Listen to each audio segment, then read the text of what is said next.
Hey, welcome back everyone to the most watched fantasy football recap video on the planet and the 5th annual FFL347 League. I'm your host, Victor Paredes, with this week's recap and next week's preview video. Before we get into the video, let me just give you guys a quick disclaimer. I'm not a comedian. I'm just a regular guy like everyone watching this video. These videos are not meant to be funny. These videos are for the sole purpose of recapping the previous week, sharing some happenings around the league, previewing the next week's matchups, and maybe talking a little bit of smack. Do they end up being funny most of the time? Yes, absolutely, but that's not my intention. So if you don't like my videos, don't watch them. Don't complain that they're not funny, because again, they're not supposed to be funny. On the other hand, if you're a big fan of my videos, I would watch this video multiple times if I was you, and definitely watch any video I post over the next 1 or 2 weeks, because as we all know, as the season progresses, the NFL season, and my team falls further and further out of contention, the more and more unlikely it is that I make any more videos until about week 6 comes around, where I just stop making videos altogether. So if you're a fan of the videos, enjoy them while you can.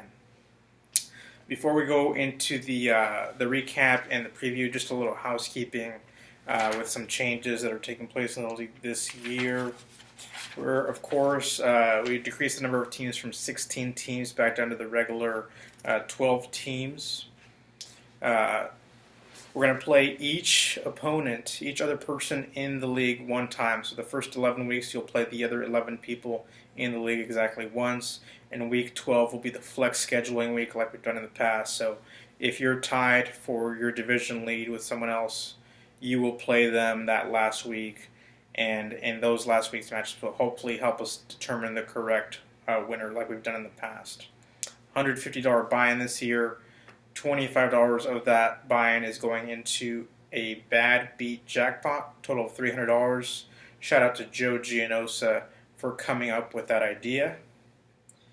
What that means is if you score the second highest amount of points in the league that week, a certain week, but you still lose because you happen to play the highest scoring team in the league that week, that's happened to everyone, I think, at some point in their fantasy football career, and it sucks. Because you would have beat literally everyone else in the league. Well, this year we're going to reward you, give you a little consolation prize for your loss called the Bad Beat Jackpot. It's $300. So again, $25 from everyone's entry. 25 times 12 is $300. We'll go to the Bad Beat Jackpot.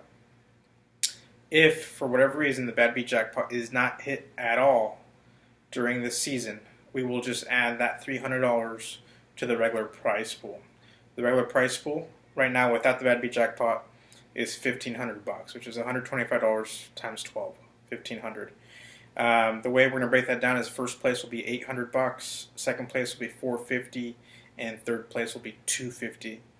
Fourth place will not get anything, but they will play in a third place game versus the other person who loses in the first round of the playoffs to determine third and fourth place. And of course, the third place person does take home that third place money. If the jackpot isn't hit, we're going to add the $300 to the prize pool, and the payouts will change. The payouts will be $1,000 for first, $500 for second, and $300 for third. That is taking into account the extra $300 that we'll take from the Bad Beat Jackpot and add it to the regular prize pool. I hope that makes sense for everyone. I know some of you are easily confused. So. Furthermore, 3 divisions. We had 4 divisions last year, so this year 3 divisions. All 3 division winners automatically make the playoffs as the 1, 2, and 3 seeds. Will have 1 wild card winner. The wild card winner will be based on record, so the team that didn't win the division with the best record will be the wild card, and they will enter the playoffs as the number 4 seed. They will automatically play the number 1 seed. As far as tie-breaking procedures go for seeding purposes, if there's 2 teams tied at the end of the regular season for a division lead, the tiebreak for the division crown will be determined by head-to-head matchups. If that is still tied, we will use interdivision records. So if you're tied for your division lead and someone went 3-0 versus the division. The other guy went 2-1 versus the division, but you had the same head-to-head record, which, by the way, that would not be possible. Let me backtrack. If you both somehow went 1-2 against the division and were tied for the division lead, had the same head-to-head record, because you can't do that. Sorry, guys, you cannot both beat each other. Actually, you can beat each other. Please just ignore the last, I'd say, 47 seconds of this video. You can beat each other if you take into account a possible Week 12 flex matchup. So again, tie-breaking procedures if you're tied for the division lead. Head-to-head record. After that, records within your own division. If you're still tied after that, then total points scored will be the tiebreaker division, determine the divisional winner. And of course, we're using standard scoring again this year, as is the norm. Before I go into the recap and the preview, let's just take a quick moment to recognize some of the past champions in the league. Like I mentioned, this is our 5th year doing this league. The very first champion, Dustin Jennings, was actually kicked out of the league for not paying. Everyone paid, before the season started. He said he was going to pay, kept saying he was going to pay. I gave him a deadline, said you have until week 10 to pay. If not, you automatically forfeit all future earnings from this year's league. He doesn't pay, so he forfeits, and he ends up winning the league. So he won nothing despite finishing in first place. So that year we actually gave first place money to Michel, who lost to Dustin in the championship game. So he got second place but got first place money. But since he didn't actually win the championship, he is not recognized as the past champion of the pool. The following year, Omar Vare, who had Peyton Manning score about 47 points a game, went on to win the championship, followed by Emilio and then Jose Moreno in the next 2 years. What's great about those last two champions is that both those guys won the March Madness championship the same year they won the Fantasy Football Championship. So Emilio won March Madness Championship in March/April. That same fall, he won the Fantasy Football Championship. The very next year, Jose Moreno did the exact same thing, which is, what are the chances of that? And then this last March, Rago won the March Madness pool. So if history repeats itself, the pattern continues, he will win the this Fantasy Football League, and wouldn't he love that? I don't think we'd ever hear at the end of that. We'd probably have to just shut down the league permanently. So let's go over by the way, Rogo, your March Madness trophy is still sitting here. You still have not drank out of it. You're supposed to chug out of it if you win. If you don't do that by the end of the calendar year, you automatically forfeit each trophy, and we'll take your name off of it. Okay, Week 1 recap. I beat Ryan Glazier 132-108. I had the second highest scoring team in the league. Trevor beat Nick Quintana in a divisional matchup. Pretty cool matchup.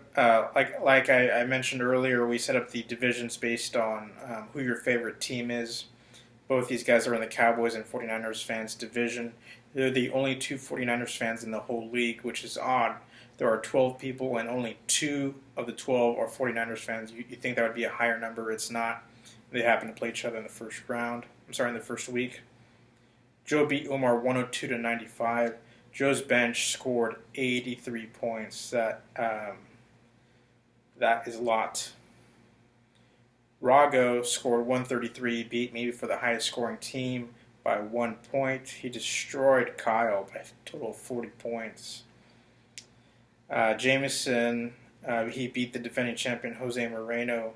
Jose actually had the lowest scoring team out of all 12 teams in Week 1 for the defending champion. That is embarrassing.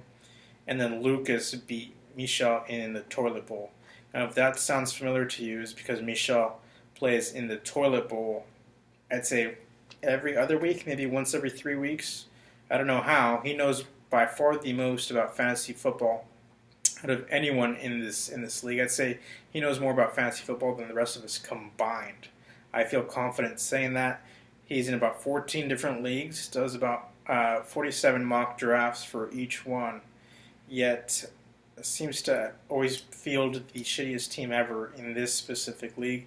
I don't know how he does in his other leagues, but I can't say much about his teams in our league. So those were those matchups. By the way, Lucas beat Michelle by 1 point, 86 to 85.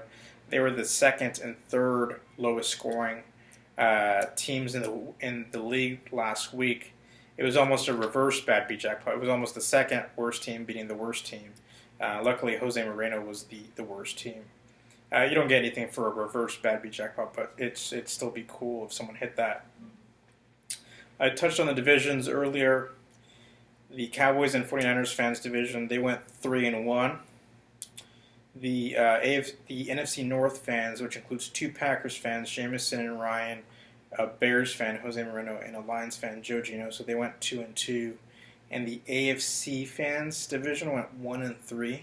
They had 3 losses, and their only win was Lucas, who beat Michelle in the toilet bowl by 1 point. So they're looking like the worst division so far. And again, in Cowboys 49ers division, 2 Cowboys fans, me and Rago, 2 Niners fans, Trevor and Nick. In the AFC fans division, we have a Titans fan, yes, Tennessee Titans fan, Omar Verre, Steelers fan, Kyle, Jacksonville Jaguars fan, Michelle, and then Lucas. I do not believe Lucas has a favorite team, or I don't believe Lucas even knows what the NFL really is. I think he just picks players every year. So I threw him in the AFC fans division just so it would round off the divisions perfectly with 4 people in each division. Now, let's go into the preview for this upcoming week. I'm facing Nick. It's Nick's second straight divisional matchup. I'm favored by 6 points. Trevor's facing Joe in a battle of former roommates. He's favored to win by 1 point. Possible matchup of the week, 94-93 is the ESPN projection. Again, it's a projection, so take that as you will. Omar is favored to beat Ryan Glazier by 13 points. Omar is actually predicted to be the highest scoring team this week with 109 predicted points. Jose, the defending champion and lowest scorer from last week, is favored to beat Kyle by 11 points. Kyle's only predicted to score 85 points. He is one of only 2 people predicted to score less than 90 points. Rago is favored to beat Lucas by 12. And Jameson is favored to beat Michelle by 18 points. Michelle is predicted to score 75 points. It's by far the lowest predicted total out of anyone this week. It's 10 points fewer than the guy with the second lowest predicted score of Kyle, which is 85, which is a full 10 points higher than what Michelle is predicted to score. Those are the only 2 guys even below 90. And again, Michelle is predicted to score 10 points less than the second lowest predicted score. That's absurd for a guy who spends so much time, allocates so much of his resources and time to studying the players, the drafts, etc. Then again, Michelle did just get a new girlfriend. I don't think he's had a girlfriend since like 2007, so I don't know how much this has affected his draft. I don't even know if he's going to the Jaguars at Chargers game. Michelle, are you even going to the game? I believe that your favorite team is in San Diego this week. By the way, how the fuck do the Jaguars play in San Diego every single year? They're not even in the same division. That is absurd. So we will see what happens. Stay tuned for more videos, at least 1 or 2 more weeks, while my team is still mathematically in contention. We'll see you guys next time.